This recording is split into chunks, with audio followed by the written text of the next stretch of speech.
శాతం ఓటు శాతం ఉన్న తర్వాత వచ్చి అధికారంలో ఉన్న ముఖ్యమంత్రి లేకపోతే ముఖ్యమంత్రి తాబేదారులు వారు మొదటి రోజు వచ్చి పోలీసు ఒక మాట చెప్పి తర్వాత వచ్చి అధికారంలో ఉన్న ముఖ్యమంత్రి లేకపోతే ముఖ్యమంత్రి తాబేదారులు రాష్ట్రంలో పరిపాలన ఉందో చూస్తున్నాం.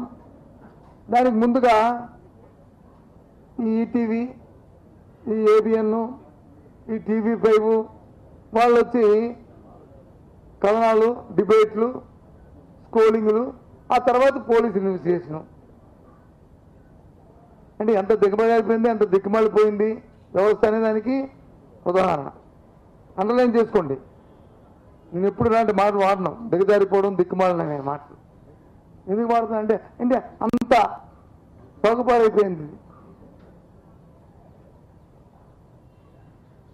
ఆ రోజు వెళ్ళినప్పుడు ఒక యాక్సిడెంట్ జరిగింది. యాక్సిడెంట్లో ఒక వ్యక్తి వచ్చి చనిపోయాడు. చనిపోయిన మాట వాస్తవం. యాక్సిడెంట్ జరిగిన మాట వాస్తవం. ఆ క్షయాన్న ఎస్పీ గారే ప్రకటించారు. ఏమని? ఒక కాన్వాయ్లో మాజీ ముఖ్యమంత్రి వెళ్తున్న కాన్వాయ్లో ఉన్న ఆ కాన్వాయ్ వెహికల్ కాకుండా ఇంకో వెహికల్ వచ్చి సో నెంబర్తో ఉన్న వెహికల్ వచ్చి గుద్దింది.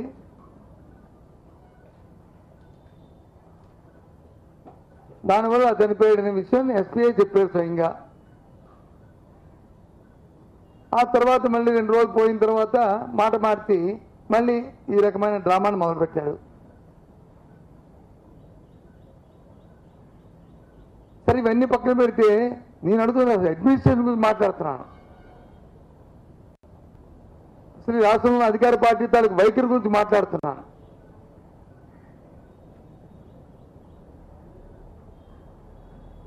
చంద్రబాబు నాయుడు తాలూకా తత్వాన్ని గురించి మాట్లాడుతున్నాను. అందుకే దిగజారిపోయింది రాజకీయాలు, వ్యవస్థ వచ్చి దిక్కుమాలిపోయింది అని అనడానికి కారణం అది.